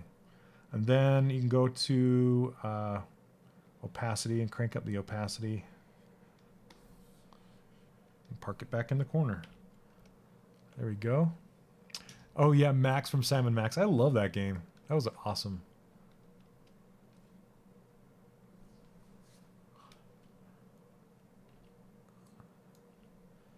Okay. Yep, I still need to turn this off. I'm going to try saving that in the project to see if it'll save. I've never even thought about that. I don't know why I haven't thought about that. But anyway, it is what it is. Okay, so let's see. What is next? What is next for this guy? I can start building pants and his boots and all that kind of stuff. It's 1:30. We have about a half an hour left. I don't know if I have any water. No. Out of water. I'm going to dry up. So now we can go in here and just kind of smooth out some of these poly groups that we made.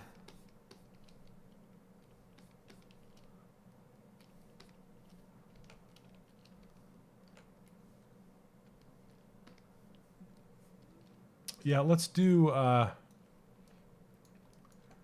yeah, I'm totally going to finish this in 30 minutes. Oh, I wish. I wish. Okay, let's give him some pants. See if we can use this geometry or not. No, probably not. We're just going to draw some on there.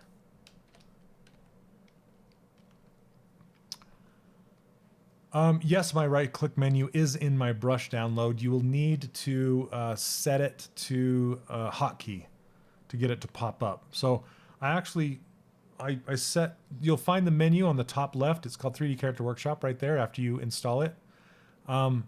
Then it was in the last video, Chris. I did it in the last video. Then I will hotkey it to the number 2 on my keyboard, and then I will hotkey it to, I will assign number 2 to my back button on my pen. So wherever my pen is, I can pull the menu up. So it's super fast. It speeds up productivity quite substantially, I would say.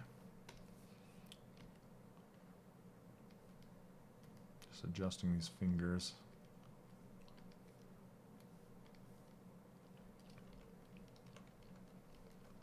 Also, Neil, see how these arms are? I would put your hands like that on your characters. I noticed that you've been putting them kind of like turned and out forward. I would straighten them up and aim them down. That's just kind of standard, I guess, for rigging and stuff like that. Okay, bump, bump, bump.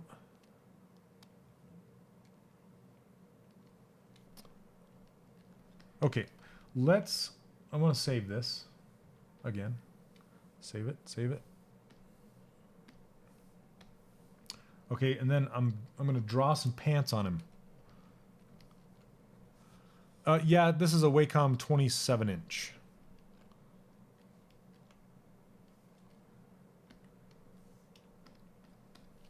Yeah, and that, but the tail shouldn't be twisted like this. I usually, for rigging, I would put his tail straight back. Okay.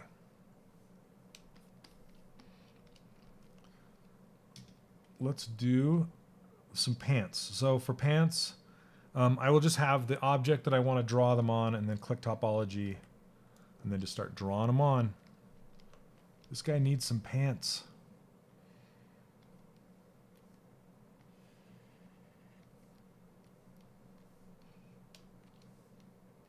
Let's hide that so I can see it better.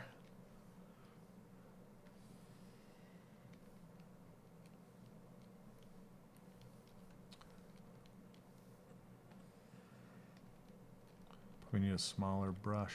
Whoop. Smaller brush. There we go.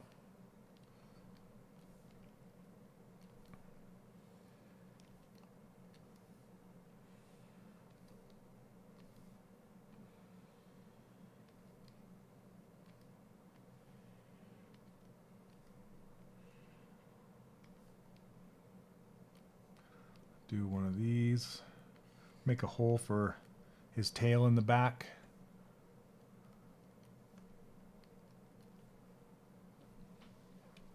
I think I'm going to make it come up the back of his leg and go to the tail. Let's see. Decisions, decisions.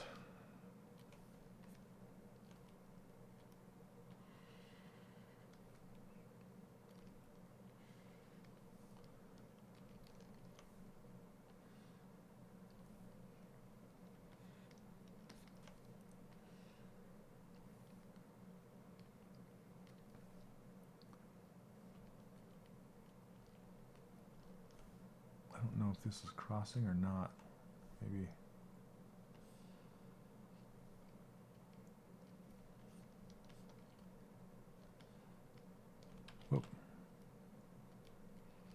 This has 2 dots. You can't have 2 dots or it won't work. There we go. Digital mouse seamstress. Yep, that's me. That's me. Let's see. So 1, 2, 3. One more here.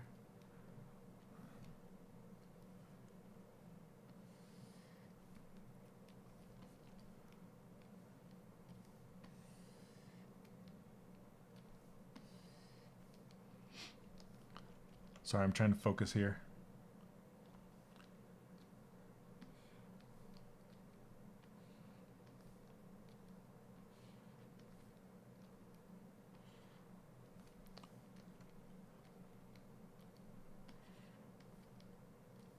Oops.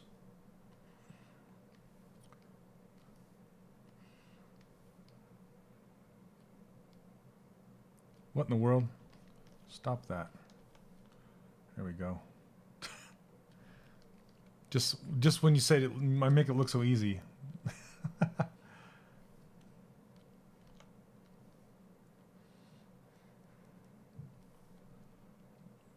a smaller brush still. Let's clear these out.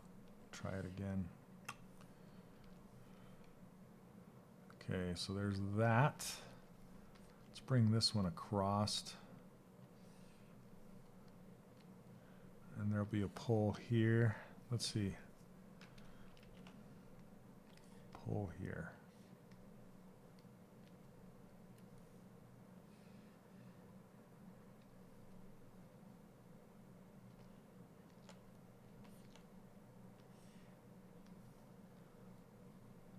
Hey, what's up, Ray? Just drawing some topology, you know, like you do.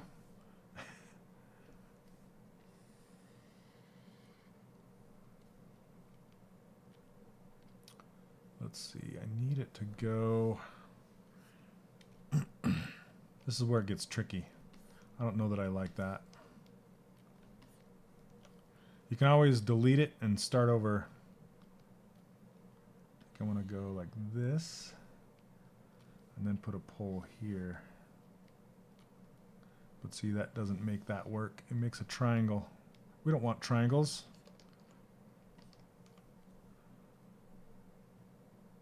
So that's why I was doing this.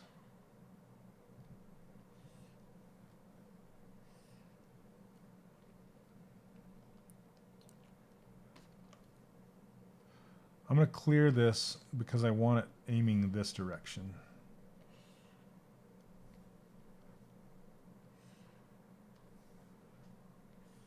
There we go. Come on. Give me what I want. This line is the offender.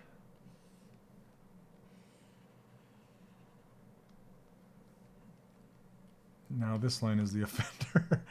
Gosh, come on, give it. There we go. Okay. Continue. You may continue, sir.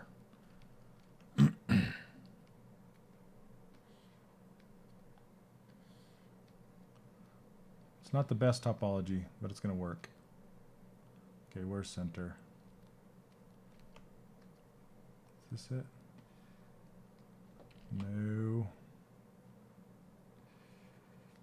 There we go. That'll have to work for a minute. And then I just want one more loop around the inside of the leg. Maybe 2. Let's do 2. Sometimes I'll draw 2 lines at once, like this. I'll just get them started. Then I just kind of walk it around. And I stop my lines in the middle, in between the edges. Like that. Like that. I don't stop on the line because it's hard to pick up and put down on the line. Okay, why didn't that draw? Okay. That didn't grab an edge. See this? See where those 2 orange lines are crossing? It has to cross on a tick. So that's why it didn't make a green dot, because there's no, it's not crossing on a tick. So I have to go either here. That's still not doing it. So I'm going to actually take this line away, draw it again. Now I have more of a chance to actually hit a tick mark. How old am I? How old do you think I am? I'm an old guy. I'll give you a hint. I've been working in the game industry for 20 years.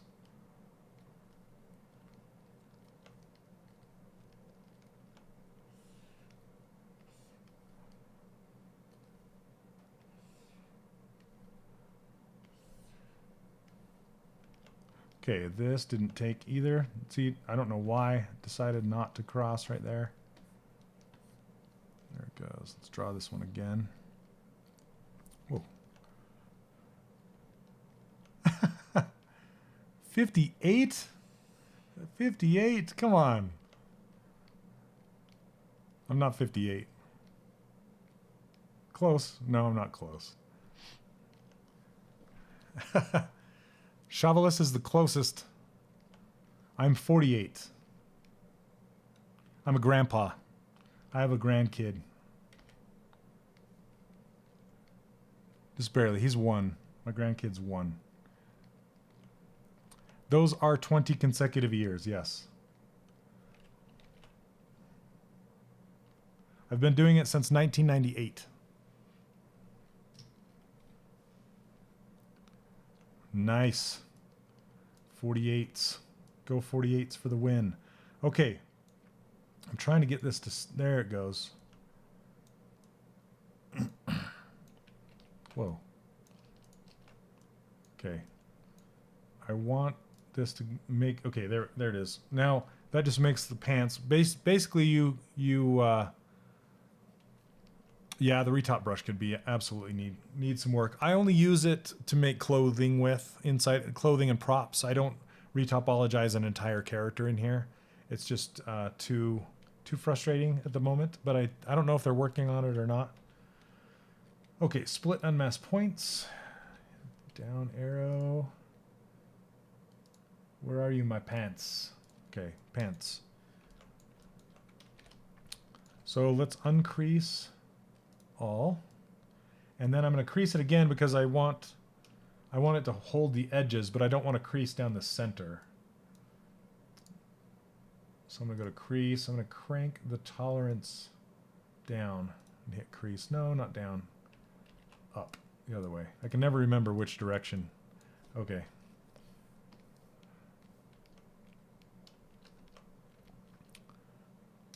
$45. Yep. Not bad. Okay, here we go. For this, I just want to inflate them slightly. Inflate your pants. So let's go to deformation, inflate, and just kind of roll it up a bit, just so we can see him. See, all of a sudden he's got pants. And his leg's sticking through right here, so we can just adjust that.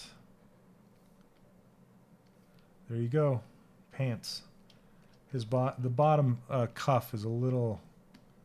not straight, so we can adjust that. They're going to be tucked into those little boots anyway, those little cute mouse boots. Cute little mouse boots. All right, pants. Let's make them red. Should we make them red? Just going to eyedrop that color right off of there and fill them. All right. There we go. That's how you make pants, kids.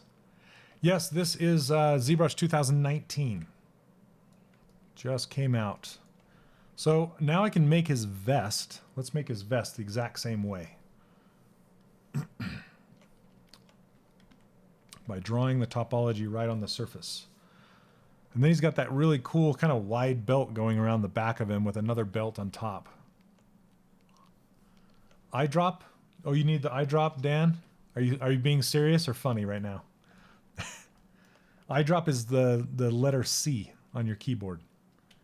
And it won't work to eyedrop color off of here unless you have your ring showing from your spotlight. You have to have your spotlight ring showing.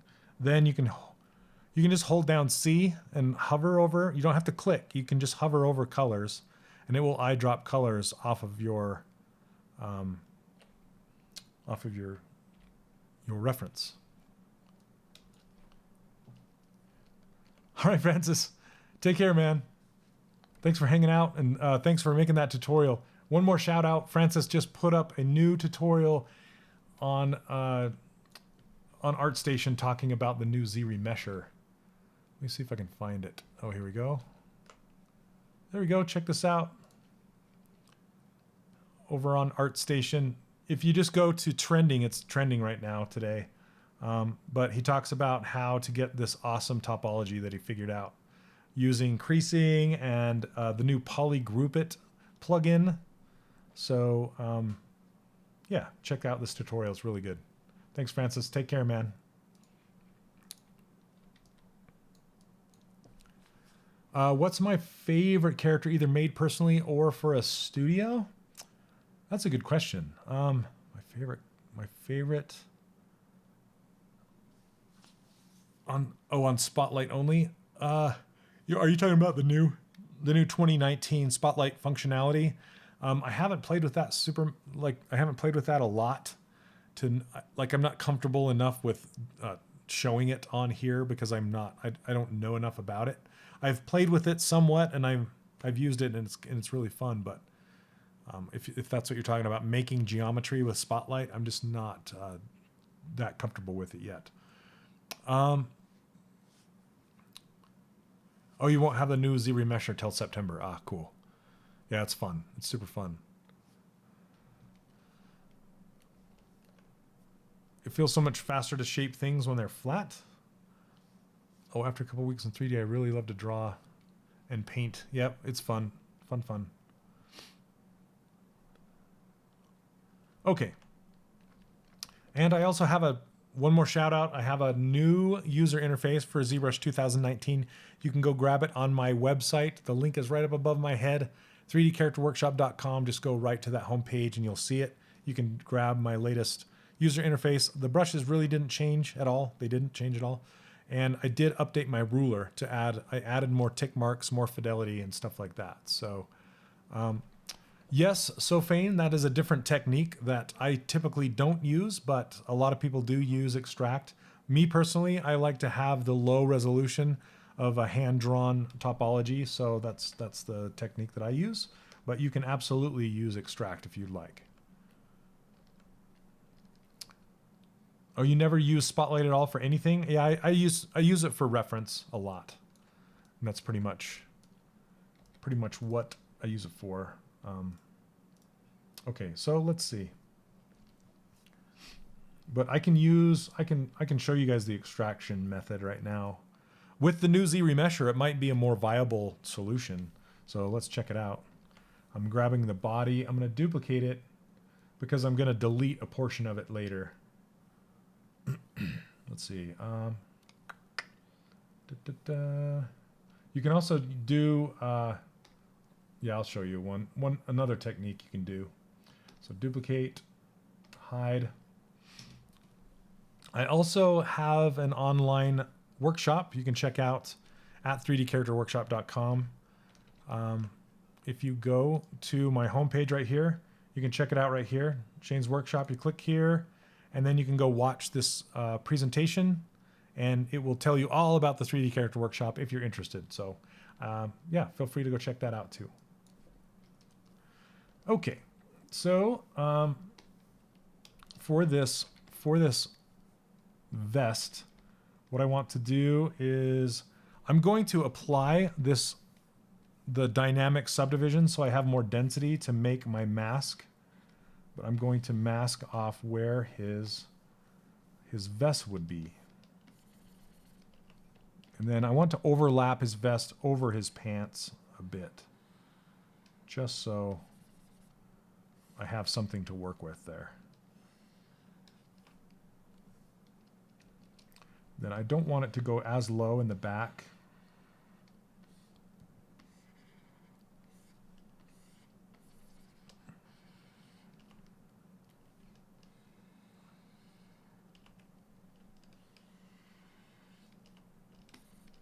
There we go, and then I'll hide it just so I can make that little connection across the top.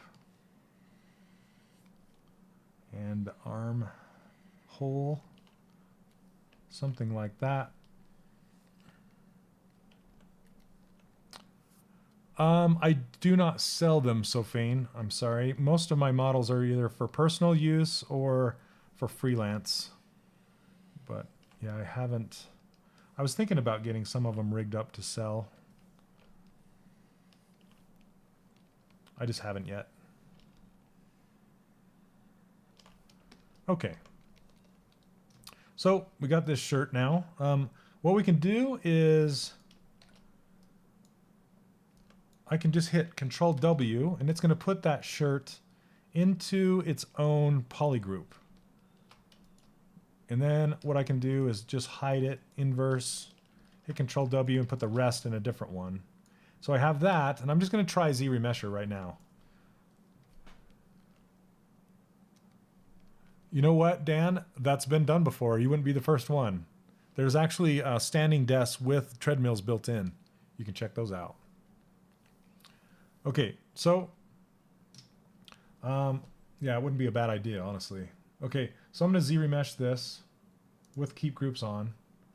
And the reason I didn't just delete, I could delete the body and just Zremesh this, which I could do. I actually want to try both. Let's see.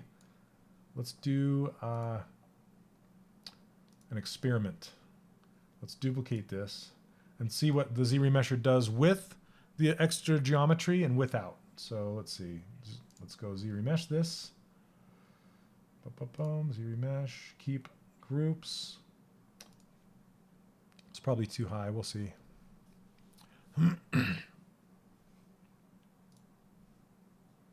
Hey, what's up, Danny? How you doing, man? We're just trying some Zremeshing. Not bad, not bad. Okay. Interesting. It made new groups where there were group islands. That's interesting. But it did a pretty good job. So let me delete this. Delete hidden, and there's our vest. Let's turn on double so we can see it. There's our vest, Z-remeshed vest, okay? Now, let's try the experiment of going back to this one and hiding the body, deleting it, and then Z-remeshing this. Experimentation. I should probably turn this down, but we'll see what it looks like. Boom. It's quicker, but look, it's kind of more garbage. It's probably because I have it turned up too high. Let's try a 1. Yeah, not bad, but we did get a better result when it had neighboring geometry. So there we go. There's your experiment. That's why I keep my neighboring geometry around. And then the last thing that someone was asking about, let's see, let me undo this, was extracting. So basically what you can do is you can tap on here, mask this, and extract it. And extract is down here, and you essentially just extract it like this. Extract, accept. Okay, and this is what I typically do not like to do. This is just not a technique that I'm a fan of, because it's kind of messy in my opinion. Let me see. I want to try cleaning it up though. Let's put, whoops. I'm going to put all this in the same poly group. I don't want that little green band. That'll mess things up. I just want 2 poly groups. I can also do poly group by normals, and that will get that edge. So it'll get that last edge right there. Yeah, there's way too many warbles in that because it's so dense.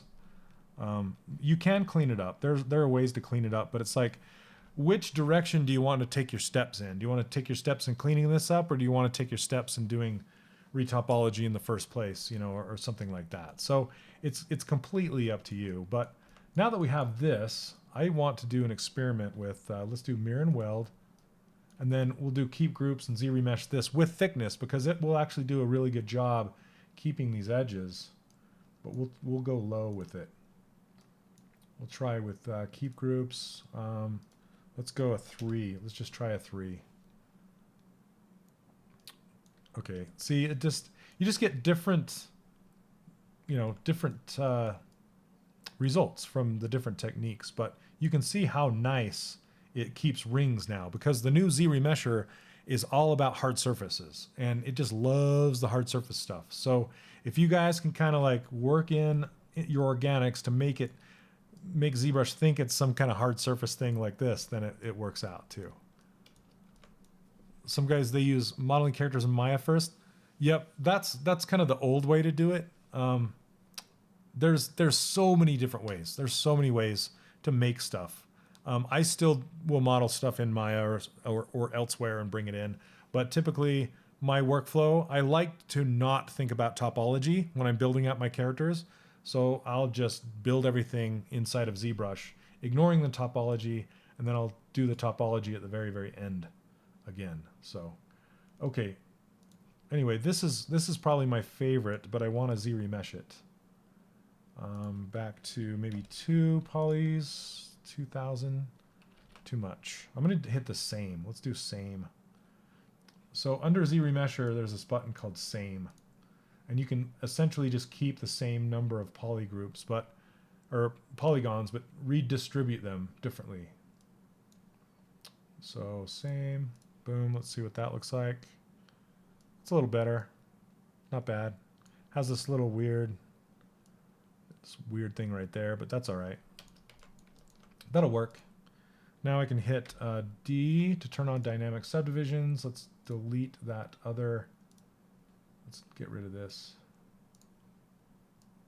Okay, and then go back to this, and we'll do that same inflate trick that we did under deformations. Inflate. There you go. And we can run a crease around the outside edge. Geometry crease. Crank this up, hit crease, and there we go. There's our vest. So it's nice and clean, no warbles.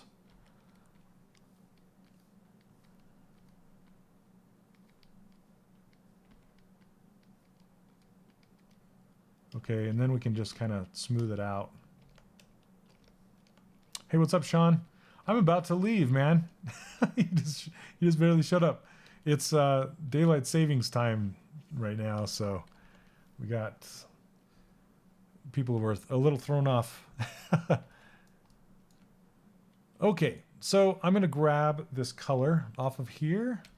Just a little darker brown and fill it. Fill object. There we go. Ah, cool. How's it going?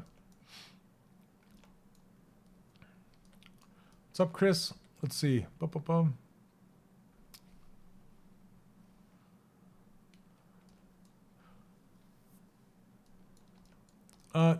Extracting the Zremeshed vest with the neighboring geometry.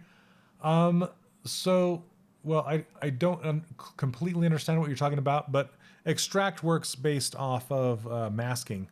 So you'd have to have just something masked, which I did, and extract it from that using the actual extract technique. You might have seen me do that. And then, yeah, what else?